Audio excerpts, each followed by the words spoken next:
E agora, antes de falar de mais um resultado, a gente vai falar daqui a pouco da Multiplan, né, desse segundo trimestre da Multiplan, vamos chamar o nosso primeiro convidado de hoje, que é o Marcelo Fonseca, sócio e economista da HLB Brasil. Muito boa tarde, Marcelo. É um prazer tê-lo conosco hoje aqui no Closing da BMC. Boa tarde a todos, o prazer é todo meu. Marcelo, vamos falar então um pouco do cenário macroeconômico brasileiro, vamos falar de inflação, de emprego, mas também eu queria conversar com você sobre o dado que saiu ontem à noite sobre o rombo nas contas públicas, 42 bilhões de reais de primário nesse primeiro semestre. O que esperar para os próximos meses e a expectativa do governo de conseguir zerar o déficit para o ano que vem se afasta cada vez mais, considerando que o rombo desse primeiro semestre é muito superior àquilo que o mercado esperava? Sim, trazendo um pouco para dentro da conversa a proposta do arcabouço fiscal, fica muito claro que o governo vai ter que realmente raspar tudo o que pode em termos de arrecadação, já que o governo não quer enfrentar o problema pelo lado da despesa. Então, obviamente que o número é preocupante e seria muito ruim a gente já na largada do arcabouço fiscal já não entregar o que for necessário para cumprir o programa. Então, eu entendo que o governo, sim, infelizmente, eu acho que é inexorável o aumento da carga tributária no Brasil ao longo do tempo. Eu acho que é isso que o ministro Haddad vem fazendo, ele vem buscando aumentar as receitas, ele quer criar uma série de tributos sobre fundos, jogos, uma série de coisas, e aqui a gente não está discutindo o mérito disso, mas o fato é que o governo vai ter que realmente partir para tentar aumentar a receita para que o arcabouço fique de pé e não caia logo no início. Então, eu vejo com preocupação realmente a questão da geração de receita para uma economia que ainda está cambaleando.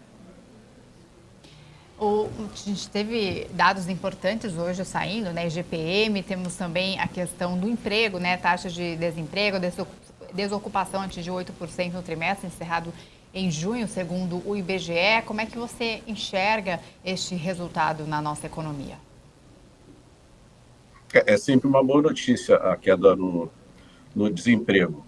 Eu não acho que isso seja um grande problema, já adiantando um pouco a questão da inflação, e se a gente vai falar um pouquinho também de Copom, eu não acho que isso possa ser um problema para o Copom, mas é sempre uma boa notícia, o desemprego ainda muito alto, a renda média também não aumentou, eu acho que isso, de certa forma, tranquiliza também quem está preocupado com o custo de salário sobre a inflação, mas a notícia é boa, mas o desemprego ainda, eu entendo que é elevado, e que a gente tem que tentar, de alguma forma, reduzir esse nível, aumentando o rendimento dos trabalhadores. Mas, obviamente, que a notícia é sempre boa.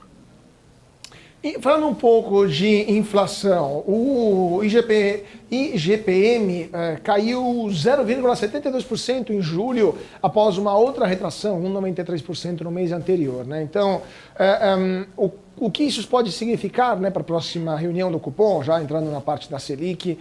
Você está esperando uma queda de 0,25, 0,50, e o que esperar também até o final do ano, uma Selic em 12 ou até menos disso? Eu acho que o IGPM, o próprio IPCA 15 também, que veio muito baixo, veio com deflação também, de certa forma coloca pressão sobre o Banco Central. O Banco Central vem com um discurso que está correto, de parcimônia, de paciência, mas eu acho que a gente já tem uma taxa de juros real já muito alta na inflação. Então, se você perguntar para mim, eu acho até que ele poderia, apesar de que a gente não ter acesso exatamente a todos os modelos do Banco Central, partir já para o início, uma queda de 0,5%. Mas eu acho que não vai ser de 0,5%, eu acho que vai ser de 0,25%, exatamente para estar em linha com o discurso do Banco Central, que é um discurso muito conservador, que está analisando a economia, os próximos passos, a inflação de serviços que ainda não está tão baixa como ele gostaria. Então, acho que o Banco Central tem tudo para iniciar a queda do juros na semana que vem, mas eu acho que ele começa de forma, como ele sempre colocou, parcimoniosa, com 0,25%. Até o final do ano, seria muito interessante a gente ter um juro em torno de 12%, porque é muito alto ainda, né? Quer dizer, você, assim, é como se você estivesse tirando o remédio, mas o remédio ainda está fazendo efeito. Você não vai abandonar o paciente, ele vai continuar com uma carga de remédio muito forte na veia. Mas eu acho que tem espaço na medida que a inflação projetada está caindo, e ela está sendo observada também em 12 meses caindo, né, anualizada, você tem muito juro real na economia. Eu acho que, de certa forma, eu acho que é inexorável a queda na semana que vem, mas respondendo assim, eu acho que vai ser de 0,25. Só para terminar essa questão também, porque sim, tem muito juro real na economia, mas a expectativa de inflação e também o núcleo da inflação ainda está bastante elevado. Está tendo uma redução progressiva, porém lenta, né, na base daquilo que o próprio Banco Central indicou nas últimas atas do cupom, mas de fato o núcleo ainda é forte e as perspectivas de inflação futuras, considerando o programa maciço de gasto público do governo, também são elevadas. Então, com isso, mesmo com todo esse contexto, com todo esse quadro, o senhor acha que os juros ainda estão altos demais no Brasil? Eu acho que o juro real está alto, sim. Na verdade, eu não estou aqui fazendo uma crítica ao Banco Central, pelo contrário. Mas eu acho que o juro real é alto, sim. Eu acho que o juro real é alto, é um remédio muito forte, está sendo aplicado na economia. A inflação está também resiliente, não é só no Brasil, no mundo todo, nos Estados Unidos, na Europa. A inflação está demorando muito a cair e as pessoas estão tentando entender esse fenômeno, se é um fenômeno pós-pandemia, muito gasto público, choque de oferta, problemas com logística, enfim. É um momento diferente. O Banco Central saiu na frente, os outros bancos centrais, puxou uma taxa muito elevada. Mas eu acho que sim, é uma taxa muito alta, eu acho que ele tem espaço sim para reduzir a taxa de juros e mesmo assim continuar com remédio amargo na economia, que é necessário, mas eu acho que sim, tem espaço para uma queda. Isabela. A gente viu, né, esses dados, como vocês trouxeram, IGPM e IPCA recentemente. Ontem a gente estava comentando, inclusive, com um dos nossos convidados, em relação ao cenário que a gente encontrava no início do ano de 2023, né, um cenário totalmente diferente do que se encontra hoje, né? No início de 2023, a gente até tinha uma expectativa de recessão nos Estados Unidos, China sustentando aí um crescimento mundial, Brasil com muita incerteza, e agora, metade do ano, a gente vê que os Estados Unidos não vai, né, provavelmente não vai ter recessão, muito pelo contrário, terminando aí até um aperto, aí, um ciclo de aperto monetário. China cresce pouco e Brasil tem elevação até no rating. Como é que você enxerga, né? Você também tinha essa visão no início do ano e agora se surpreendeu com essa virada e a expectativa aí até o final do ano? Eu acho que, de certa forma, eu estou um pouco surpreso, na verdade, com o processo americano, dessa resiliência também inflacionária. Mas o Banco Central americano, de certa forma, em linha com o Banco Central brasileiro, está muito firme, comprometido com a queda da inflação, mas parece também que eles têm algum conforto até 20 de setembro, se não me engano, acho que é a próxima reunião do FED, para talvez até manter a taxa alta e não aumentar, porque alguns índices estão vindo mais baixos, índices, inclusive, que ele observa muito, índice de gasto do consumidor, etc. Eu acho que o Banco Central americano vai ficar nessa taxa. Com relação à China, assim, realmente a China não está crescendo tanto assim, mas eu não sei exatamente, eu não sou um especialista nisso, mas eu não sei exatamente qual é o contexto do crescimento chinês, se é um problema bancário ou não, ou se gastos do governo, mas eu acho que com relação ao início do ano, a preocupação maior era realmente com o controle da inflação no Brasil e no mundo. Os bancos centrais estão entrando em campo para fazer isso, e com relação aos Estados Unidos, eles ainda têm o luxo, e no meio do controle da inflação, tem um desemprego de 3,6%, aumento de salários, enfim, é muito diferente da realidade brasileira. É um luxo realmente o americano conseguir controlar a inflação fazendo um pouso suave, que parece que é um quadro que parece que é razoável de acontecer. Então, o que me surpreende também, de certa forma, é esse pouso suave, mas, de uma forma geral, eu acho que o quadro é esse, é um quadro de recuperação pós-pandemia, e há uma questão geopolítica também no mundo, então o mundo também a gente não espera que cresça tanto assim, por questões geopolíticas. Então, é mais ou menos assim que eu vejo esse contexto. Eu queria também perguntar sobre a trajetória da dívida pública brasileira, porque se de um lado o Brasil obteve uma melhora no seu rating, né, por parte de algumas agências de classificação de risco, todas no relatório apontam como o risco de aumento exponencial não, mas aumento relevante da dívida pública, algo preocupante para os mercados e que poderia também provocar uma revisão, eventualmente, desse rating.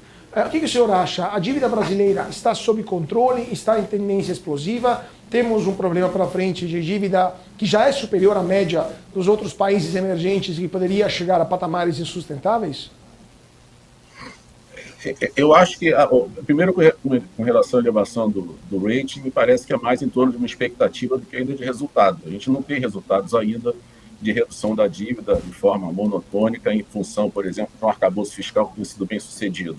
Então, eu não vou nem dizer que eles se anteciparam, mas me parece que eles gostaram do que ouviram.